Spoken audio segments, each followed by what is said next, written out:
Bom, meu nome é Marília Bolt, eu fui vítima de violência doméstica por 8 anos. Vivi todas as formas de violência.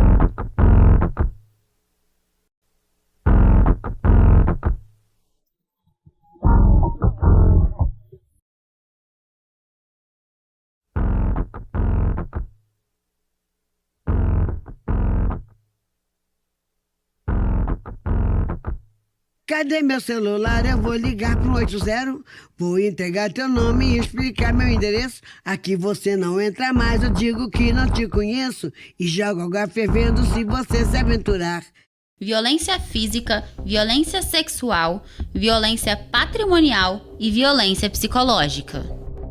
A violência contra a mulher no Brasil ganha números cada vez mais alarmantes a cada ano.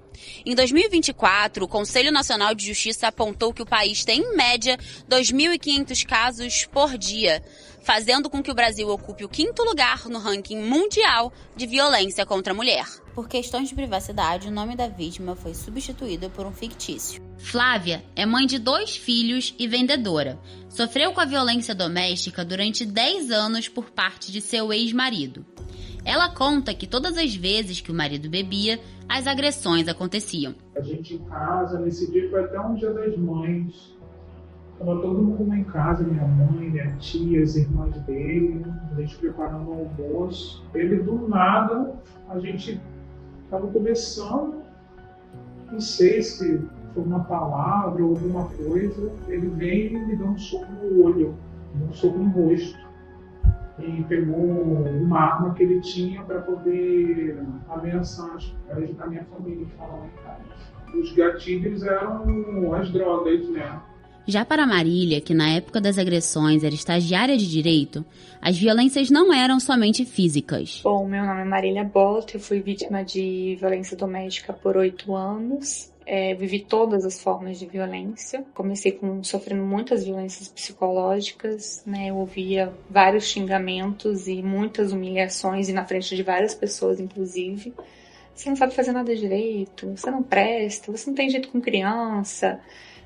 Tudo que acontecia de errado era minha culpa, né? Ele nunca me pediu desculpa de nada. Sofri violência sexual diversas vezes. Na época eu era estagiária ainda de direito, né, fazendo faculdade, e meu sogro era militar, então ele tinha lastro, e aí a gente financiou a nossa casa aqui em Niterói no nome do meu sogro. Então a violência patrimonial já começou aí colocando algo que seria meu, porque eu ganhei dos meus pais, em nome de terceiros.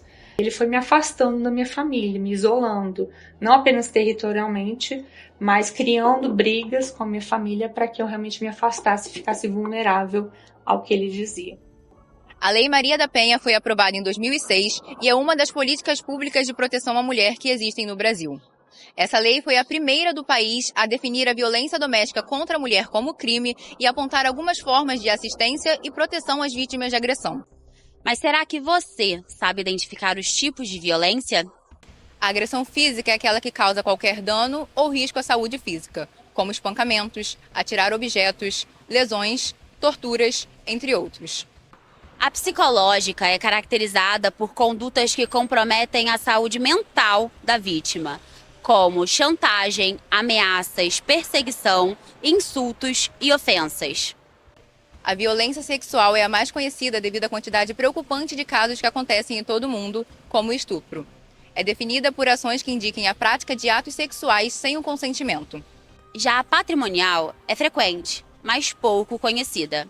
Ela é caracterizada por ações de controle, subtração, destruição e retenção dos meios de trabalho, documentos pessoais e recursos econômicos da vítima.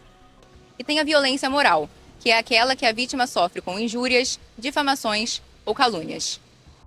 A psicanalista, especialista em políticas públicas contra a violência doméstica, delegada e fundadora do projeto Liberte-se do Opressor, Jane Luiz, explica como funciona o ciclo da violência. Quando a gente fala de ciclo, é porque ele fica se repetindo.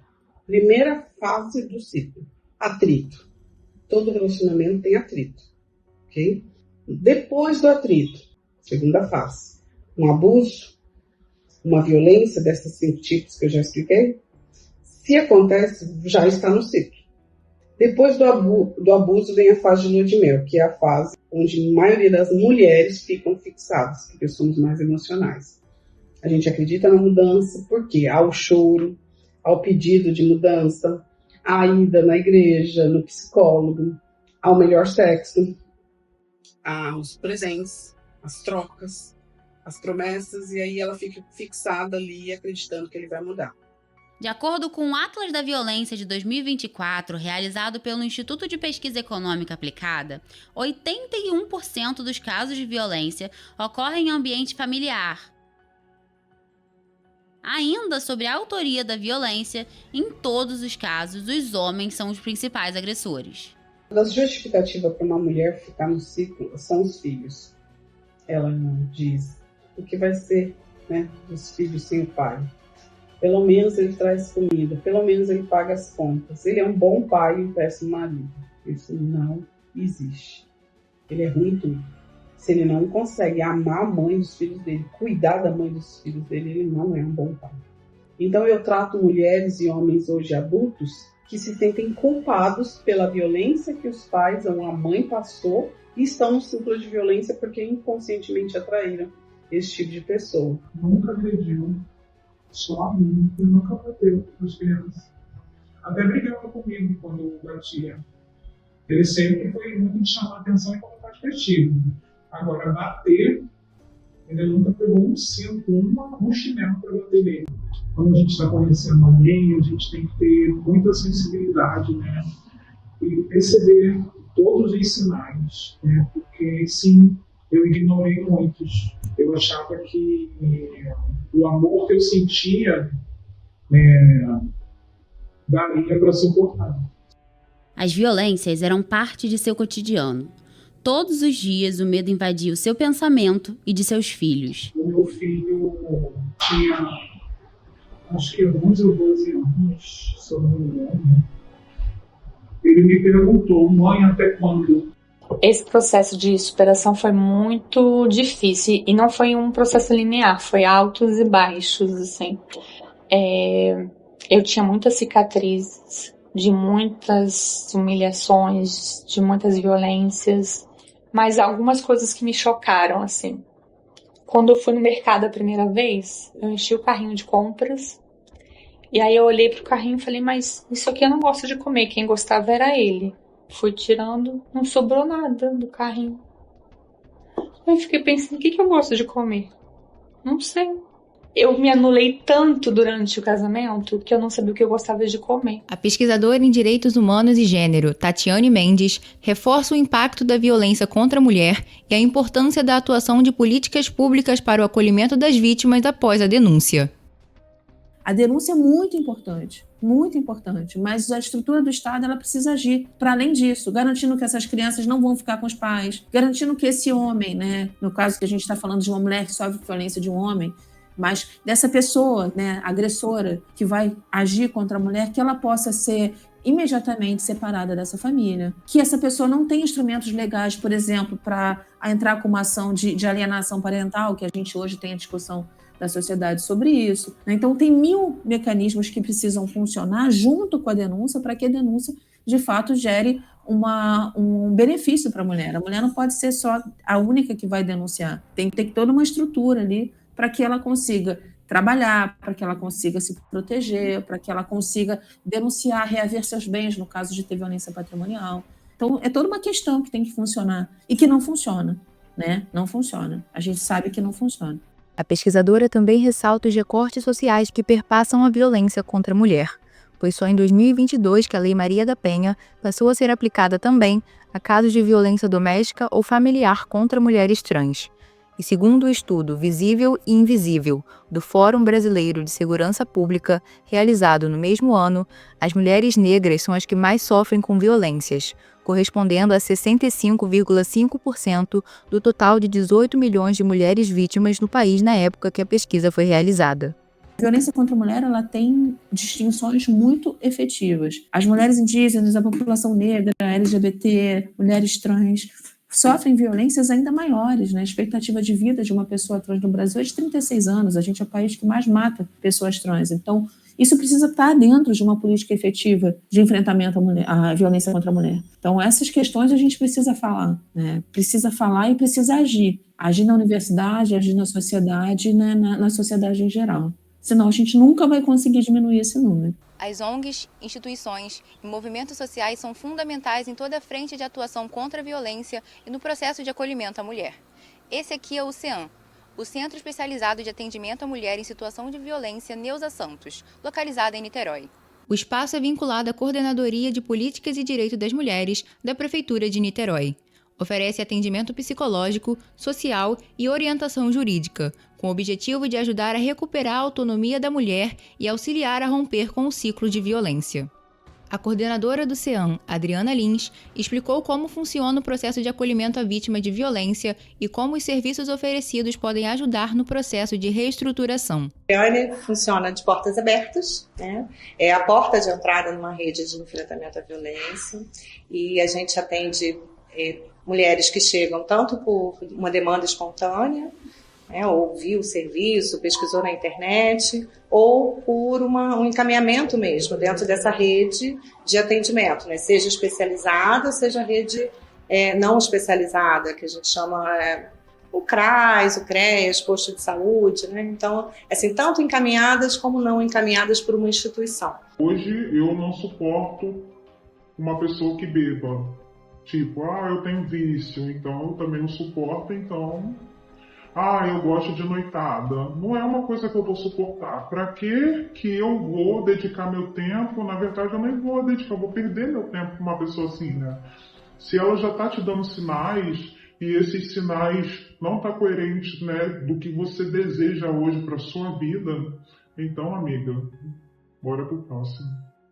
Uma coisa que foi importante foi o tratamento psicológico, foi essencial. Seguir com o tratamento psiquiátrico, né, por conta da depressão, foi importante. Tinha dias que eu tava maravilhosa, tinha dias que eu tava um inferno. O que me ajudou também na depressão, que a minha psicóloga falava pra mim? Tinha dias que eu não queria ver ninguém. E aí eu entendi que eu precisava agir contrário ao que minha alma queria. Então, o dia que eu não queria ver ninguém, eu ia pro cinema, ver um monte de gente. Porque eu tinha que lutar contra aquilo que minha alma queria. Porque ela queria que eu ficasse na depressão. E eu tinha que lutar contra aquilo. Apesar de números tão preocupantes, o medo de realizar a denúncia ainda é bastante comum. Identificou?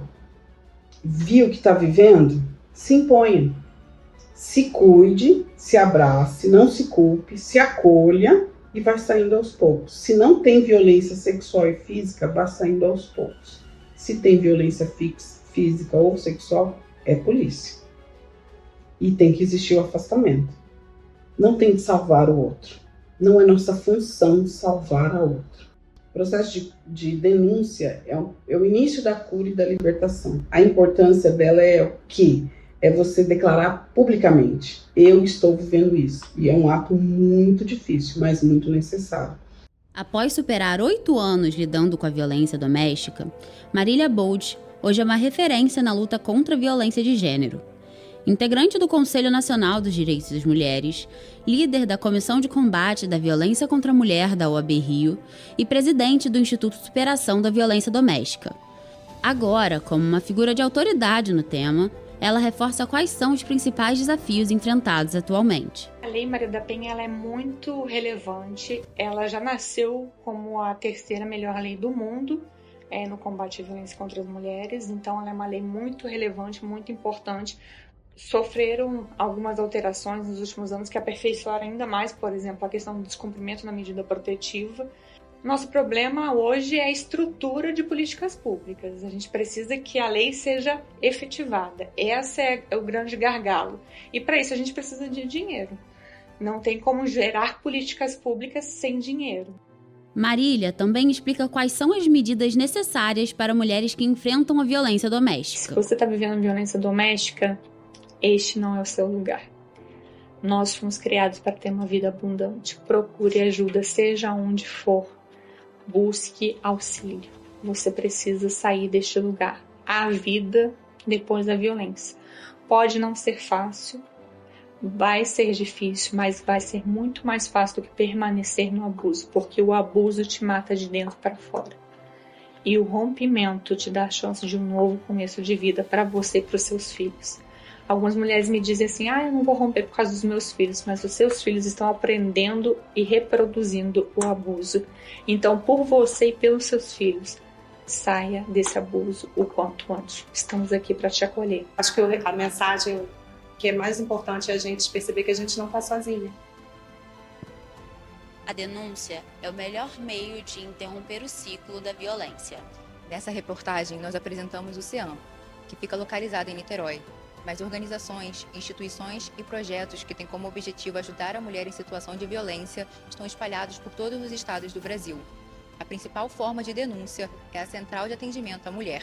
Ligue 180. Além do número de telefone, as denúncias também podem ser realizadas através do aplicativo Direitos Humanos Brasil, pela página da Ouvidoria Nacional dos Direitos Humanos e pelo site do Ministério das Mulheres, que conta com atendimento por chat e acessibilidade para a língua brasileira de sinais. E qualquer pessoa pode fazer a denúncia. Nenhuma mulher deve passar por esse problema sozinha e toda a sociedade é responsável pela mulher em situação de violência.